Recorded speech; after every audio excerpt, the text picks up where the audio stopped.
বৰপেটাৰ প্ৰাণৰ উৎসৱ শ্ৰীকৃষ্ণৰ দৌল মহোৎসৱৰ আৰম্ভণি ৰাইজ। আজি প্ৰথমটো দিন মানে গুণ যাত্ৰা।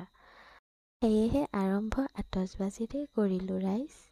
এইসকল বৰপেটাৰ বাহিৰৰ মানুহে মোৰ ভিডিঅ'টো চাই মোৰ ফালৰ পৰা আপোনালোকক নিমন্ত্ৰণ থাকিল দেই। ই আমাৰ ৰূপহী কেইজনী। এতিয়া আমি ফটোশ্বুট কৰিম। ফটো মেইন ৰাইজ, বাকী যিয়ে নহওক ফটো মেইন। এতিয়া চাওকচোন, চাৰিওফালে হোলীৰে প্ৰগ্ৰাম চলি আছে আৰু এইফালে এই ল'ৰাজন যে দেখিছে অকলে অকলে জিলাপি খায়।